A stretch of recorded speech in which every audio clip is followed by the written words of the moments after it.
Trainer and student, welcome back here. I hope all are well.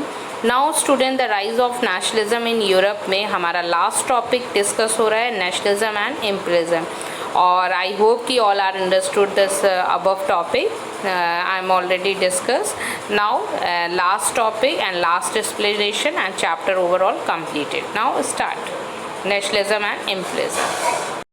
Balkan की story हम discuss करेंगे। तो Balkan में रोमानिया, बल्गारिया, अल्गारिया और ग्रीस, ये जो चारों थे ये ऑटोमन एम्पायर के अंडर में थे, लेकिन धीरे धीरे आपस में ये लोग एक दूसरे से जेलस करने लगे। The Balkan state were jealous of each other, तो each hope to gain the more territory, और सबका मन था कि हम ज़्यादा टेरिटरी लेंगे at the expenses of other as comparison. तो one by one state broke away from control of Ottoman empire and declare the independence. और फिर क्या हुआ कि आखिर लास्ट में क्या हुआ कि सब अपने ऑटोमन एम्पायर के कंट्रोल से हट गए, और वो एक तरीके से जो चेन था मतलब कंट्रोल का, वो ऑटोमन एम्पायर के हाथ से हट गया और डिक्लेयर अपने आप को इंडिपेंडेंस करनी है। तो फिर नाउ क्या हुआ स्टूडेंट, नाउ सी।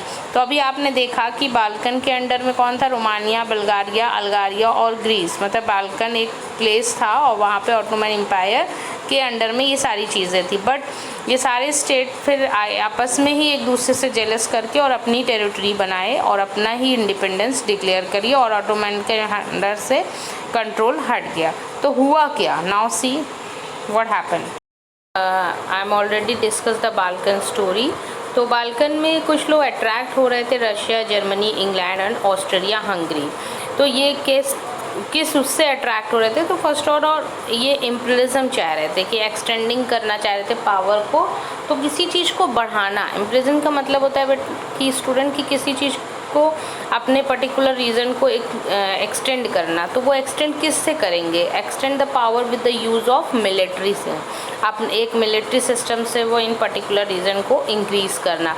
मतलब किसी भी चीज़ पे पर्पसली अगर हमें किसी चीज़ को लेना है तो हम उसके लिए एकदम मेहनत करने लगते हैं कि नहीं हमें ये चीज़ हो। जैसे अभी आप लोग मान लीजिए, सपोज करिए कि अभी टॉप 10 में कोई बच्चा आना चाहता होगा, कोई टॉपर फर्स्ट में आना चाहता होगा, तो वो क्या करेगा कि एकदम मिल के कि नहीं मुझे इस बार बोर्ड में टॉप पे आना ही आना है। तो डैट मीन्स द इम्पीरियलिज्म, वो अपना एक पावर लगाएगा। पावर क्या है उसका, स्टडी, लर्निंग अच्छी करेगा, अच्छे से वो स्टडी करेगा, तो डैट मीन्स द इम्पीरियलिज्म। तो यहाँ पे बेसिकली ये लोग ने भी इम्पीरियलिज्म की मीनिंग स्टूडेंट आई होप कि क्लियर हो गया होगा, standing power with the use of military in a particular region.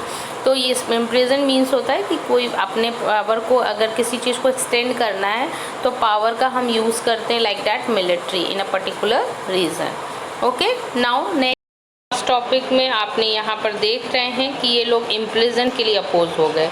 तो many countries were colonised by European power and people started the opposing the imperialism and anti imperial movement वहाँ पे start हो गया, और लोगों ने अब नेशनलिज्म आइडिया को स्टार्ट किया, स्प्रेडिंग किया, और नेशन स्टेट की बात की, just like the nation history, nation culture, मतलब इट मीन्स कि common culture, common history, common language, that is the nationalism. और इन्होंने अब कहा कि अब मुझे मतलब अब सब लोग अपोज कर रहे थे इम्पीरियलिज्म, अब उन्होंने साफ कहा कि हमें पावर को कोई भी पावर एक्सटेंड नहीं करेगा, कोई किसी को दबाएगा नहीं, just like the use not use for the military power.